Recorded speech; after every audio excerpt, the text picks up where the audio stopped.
We are diving into one of the most destructive and, frankly, confusing psychological dynamics that exists: trauma bonding. And we'll be looking at the specific personality type that has mastered it, the dark triad. Let's get right into it. So let's just start with a really uncomfortable but honest question. Have you ever felt addicted to a person who you know deep down is hurting you?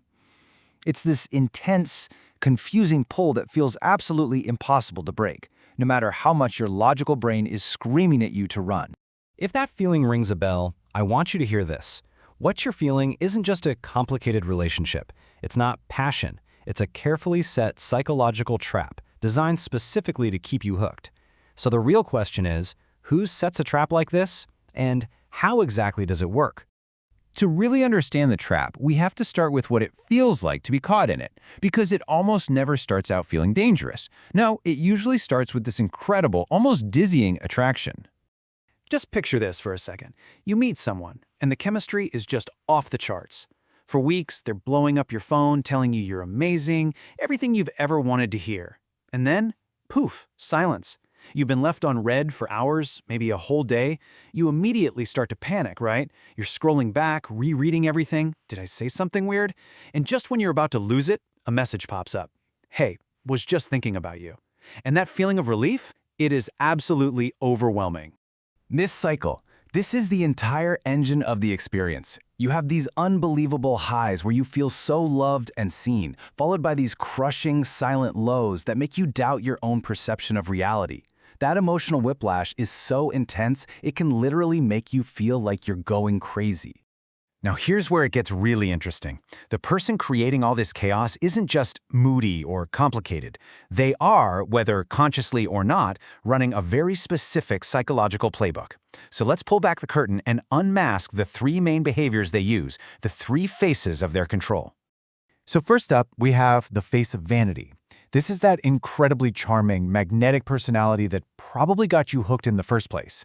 They seem so confident, so larger than life. But what's really going on underneath is this desperate, bottomless need for your admiration. You essentially become their mirror, and your only job is to reflect back how great they are. But the second you stop, that mirror cracks, and they absolutely cannot handle it. Next, you've got the face of strategy. This is the master manipulator, the chess player. For this personality, relationships aren't really about connection. They're about leverage. Every little conversation is a calculated move to get what they want. People aren't people. They're pawns on a board, to be moved around or even sacrificed to win the game. And finally, we have the most chilling mask of all, the face of apathy. This is like a dagger wrapped in velvet. It's this deep, profound emptiness inside, a total lack of genuine empathy for any pain they cause you. They are masters at mimicking emotions. They can cry on cue. They can say I love you with incredible conviction. But behind that performance, there is just nothing. It's a dangerous charm with absolutely no conscience. And here is the absolute most important part to understand. We're not talking about three different people here. These are three masks, worn by one type of person. And they can switch between them seamlessly, depending on what the situation calls for, to keep you under their control. So how does someone wearing these masks forge such a powerful, seemingly unbreakable bond with you? Well, the answer isn't in romance. It's in brain chemistry. Specifically, the chemistry of the chaos they create.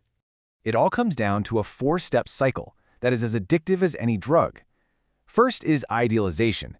You know it as love bombing. They make you the center of their universe. Then comes devaluation.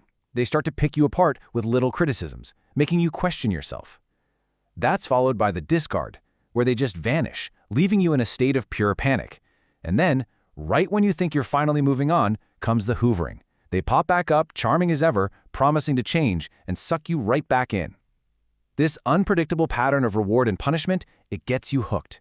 It's called intermittent reinforcement, and it literally wires your brain to crave them, just like a gambler pulling the lever on a slot machine.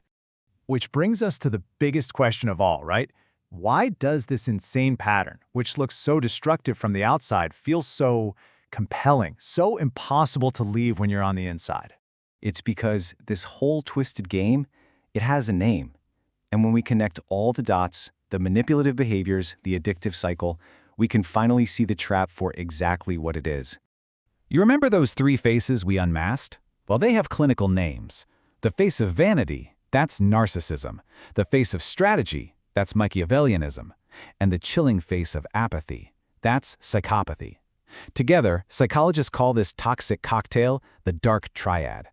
So when a person who embodies these dark triad traits puts you through that addictive, hellish cycle over and over again, what are they actually building? What's the final product of all this psychological chaos? It builds a bond, a connection so deep, so intense and tangled up that it can feel like it's a part of who you are.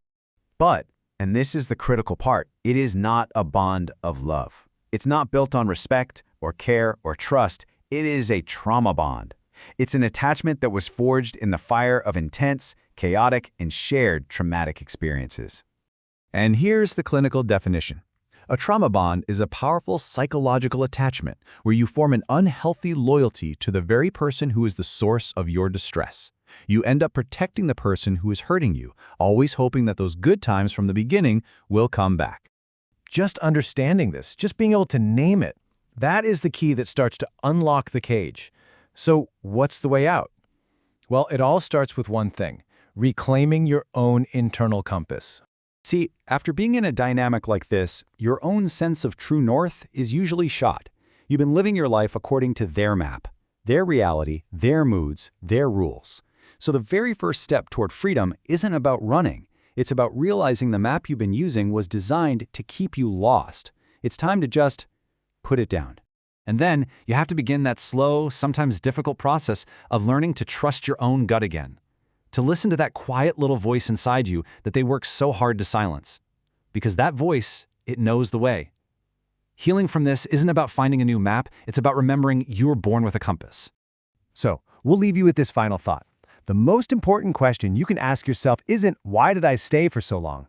That question is a trap that only leads to shame. The real question, the one that leads you back to your own power, is this: now that I understand how the trap works, what will I build with my freedom?